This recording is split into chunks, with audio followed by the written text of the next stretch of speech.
Et salut à tous les loupards, j'espère que vous allez bien, c'est Chris, loupard en chef. On se retrouve aujourd'hui pour une nouvelle vidéo. Où est passé le GTX? Où est passé le GTX? Je vais vous expliquer un peu ce qui est arrivé la semaine dernière. Et c'est dommage parce que j'ai pas pris la cam, j'avais oublié les cartes mémoire. Donc on a reçu un truc sympa qui est emballé juste là.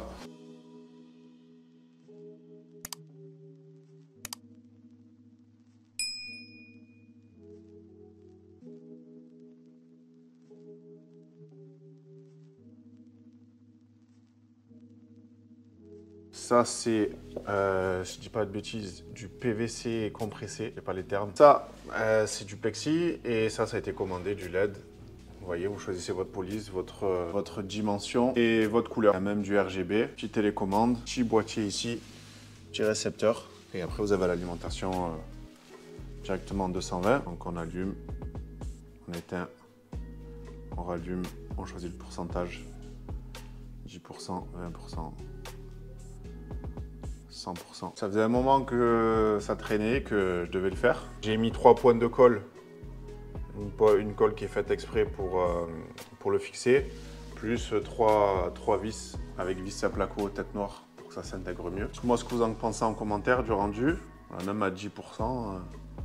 J'avais pas commandé les feux LED immergeables, donc vous voyez le résultat.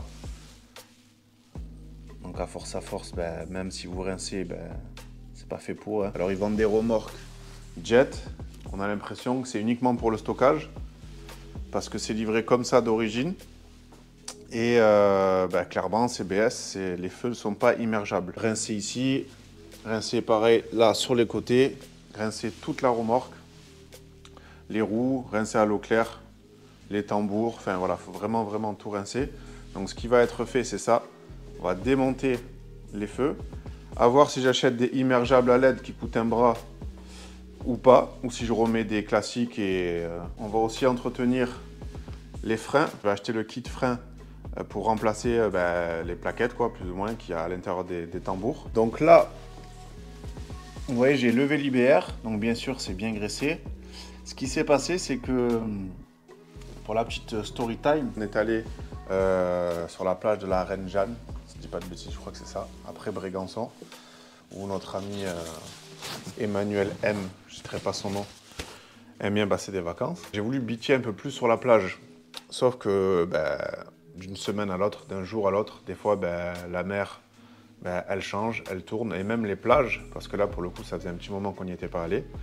Et en fait il y avait une petite bosse au bord de la plage, il y avait une petite bosse, un genre de petit tremplin. Et ce que moi j'ai voulu faire, c'est que j'ai mis un petit coup de gaz pour vraiment sortir le jet vraiment hors de l'eau. Quand vous êtes sur l'eau, vous ne vous rendez pas compte à la vitesse. C'est pour ça que le jet, c'est quand même assez dangereux.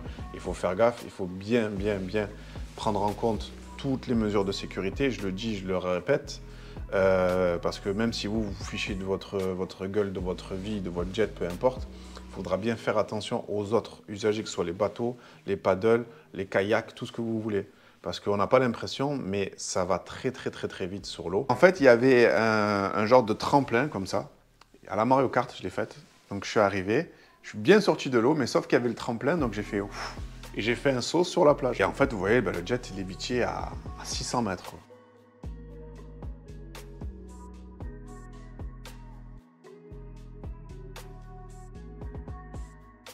Ça, à la limite, c'est pas bien grave, parce que moi, je vous rappelle et je vous le montre. L'avantage de Explorer, c'est vraiment un truc de baroudeur. Vous voyez ça là? Alors ça ne donne pas qu'un style, qu'un look baroudeur, Explorer, tout ce que vous voulez. Ça a vraiment son utilité. Donc là, j'étais bien content de l'avoir. Pourquoi? Parce qu'en fait, j'ai tout simplement tourné le nez, donc par ici. J'ai tourné le nez, hop, je l'ai remis face à la mer. Et ensuite, avec le dos, on tire, on en profite pour faire le dos. Sauf que le jet, donc le GTX, qui n'est pas là, je le rappelle, qui était, lui, au bord de l'eau, on a tenté, je ne vais pas vous mentir, on a tenté quand même de tirer pour plus de facilité l'Explorer avec le GTX. Ça n'a pas marché, donc on s'est dit, bon, c'est pas la peine, on va pas forcer pour rien, on va le tirer à la main, et c'était beaucoup mieux. Donc lui, il s'est pris une pierre dans la turbine, donc quand j'ai voulu accélérer, j'ai vu que ça tremblait de partout. Quand c'est comme ça, ce que vous faites, c'est que vous arrêtez. Il y avait un gros caillou en fait qui s'était coincé Et pourquoi je vous dis d'arrêter quand vous sentez que ça ne va pas? Parce que plus vous allez essayer d'accélérer, de forcer sur la turbine, plus le bout de bois, le caillou, peu importe, il va se coincer et ça va être encore beaucoup plus dur de l'extraire en fait de là. On a dû prendre le jet, donc sur le côté, soulever, hop, avec les jambes, le mettre sur le côté, donc c'est pas facile parce que surtout avec les T3 comme ça, la coque elle est vachement stable, mais derrière pour le retourner c'est très compliqué. Pablo est venu à la rescousse et avec un genre de burin, alors un peu long, hein, il a fallu taper sur la turbine pour pouvoir en fait extraire le caillou. On a tapé légèrement et ensuite taper sur le caillou pour l'enlever. C'est moi qui ai réussi à l'enlever à la fin. Ça fait un moment que je le dis. Mais la VHF, c'est très important. Pourquoi? On ne captait pas là où est-ce qu'on était. J'ai dû marcher un petit peu pour pouvoir passer un appel. L'avantage de la VHF, c'est que vous avez des canaux comme les Talkie-Walkie ou les CB, ceux qui connaissent. Vous avez la possibilité de contacter n'importe qui, n'importe quand. N'importe qui, vous ne pouvez pas appeler votre grand-mère au téléphone. Que vous soyez dans l'eau, que vous soyez en dehors de l'eau, que vous soyez dans une zone où vous captez ou vous ne captez pas. C'est le gros avantage. Alors il y a plusieurs gammes de VHF, mais en tout cas, une que vous pouvez mettre directement là sur le gilet, qui est accroché, qui est étanche, et même vous avez des systèmes où vous avez en fait, au niveau du micro, vous avez un petit refoulement de l'eau qui se fait, c'est-à-dire que même si vous tombez dans l'eau et que votre VHF a pris l'eau, on peut quand même vous entendre très clairement, que ce soit au niveau du micro ou au niveau de l'écouteur. Nouveauté 2024, parce que des restrictions, il y en a tous les ans, j'ai l'impression. Aujourd'hui, ce qu'il faut, on l'a appris lors de cette sortie-là, c'est que maintenant, il vous faut un double coupe-circuit. Qu'est-ce que c'est? Vous avez votre clé, vous mettez à cet emplacement-là.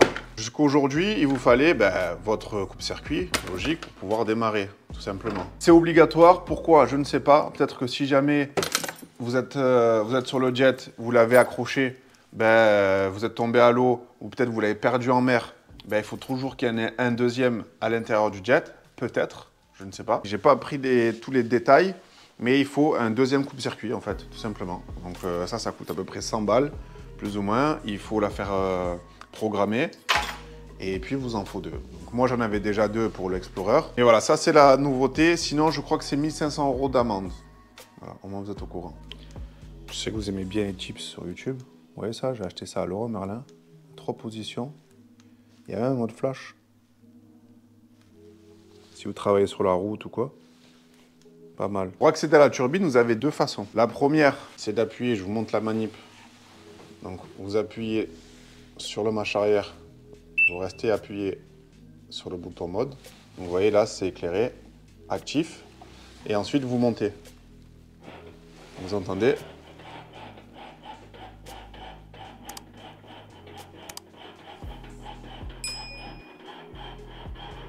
Ah, dès qu'il n'y a plus de bruit, forcément, c'est que c'est en haut.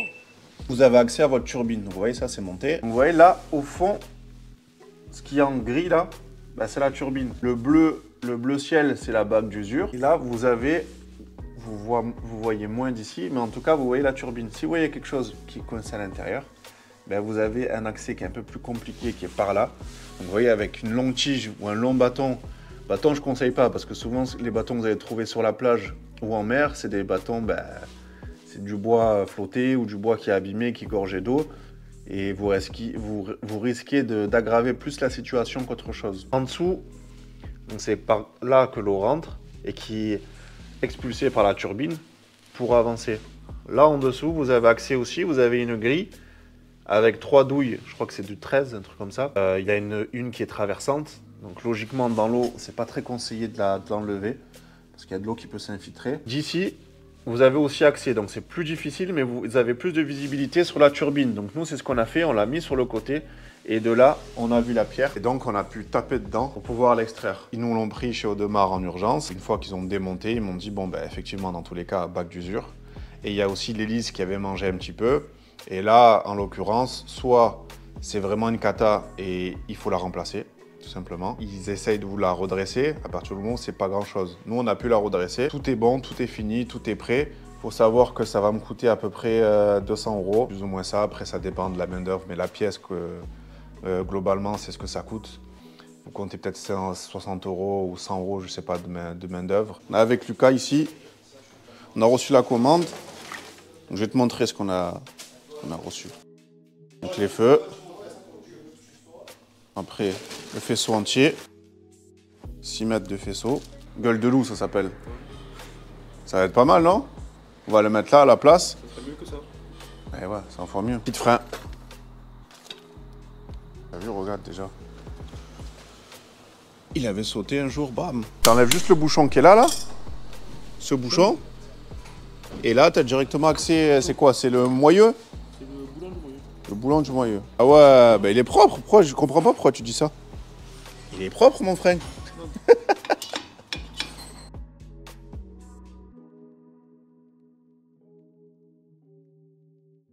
Voilà un petit coup de gras.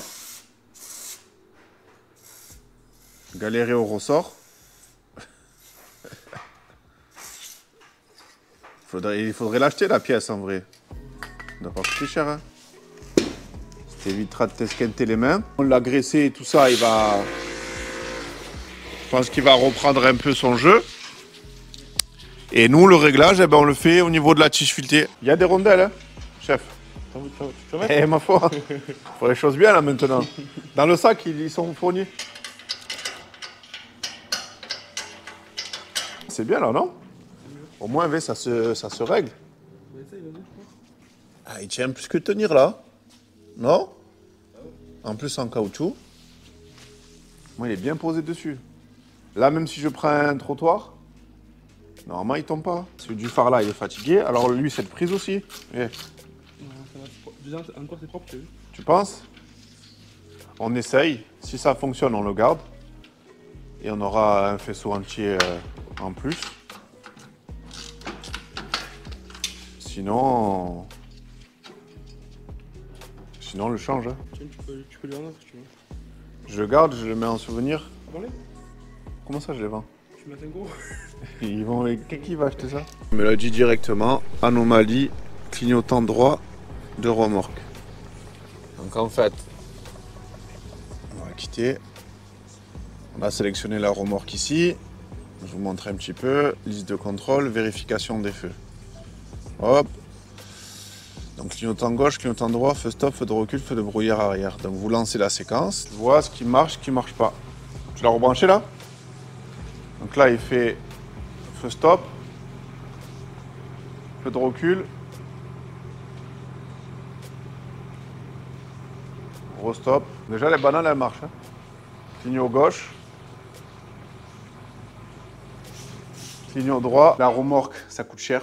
Il faut de l'entretien aussi. Il faut aussi souvent l'assurer, surtout quand c'est une double comme ça. En tout cas, si vous pouvez en acheter une neuve, c'est bien.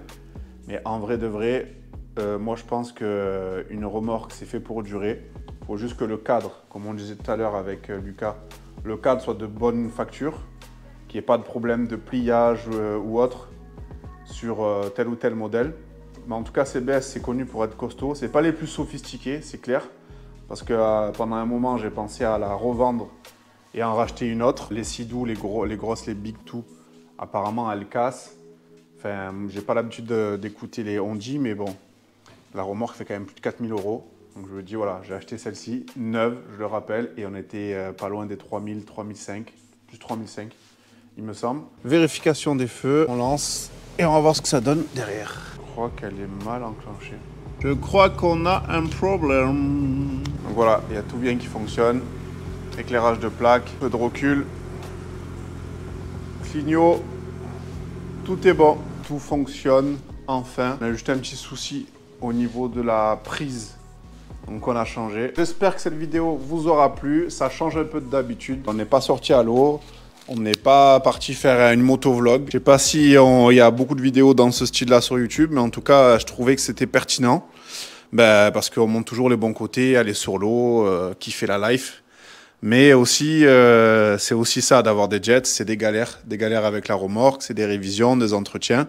Et moi, voilà, le but c'est de partager. Il y a le bon, il y a le mauvais. On n'est pas là pour faire que des dramas style je me suis fait voler ma GS, parce que bon, une fois ça va. On m'a même reproché d'ailleurs que je ne m'étais pas fait voler ma moto, que j'ai inventé, juste pour avoir des vues. Forcément, plus c'est vu, plus c'est touché, plus vous connaissez, c'est Internet. Les gens se permettent.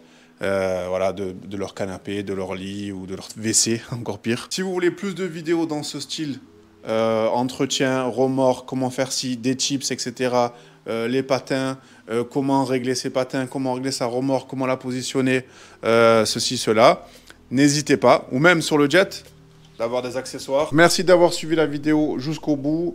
Restez branchés pour de nouvelles vidéos. Jet ski, remorque, ça ne fait pas rêver. En tout cas, jet ski, 2 roues, Harley. N'oubliez pas de liker la vidéo, mettre un commentaire et vous abonner à la chaîne. C'était Chris, le Loubar. Ciao.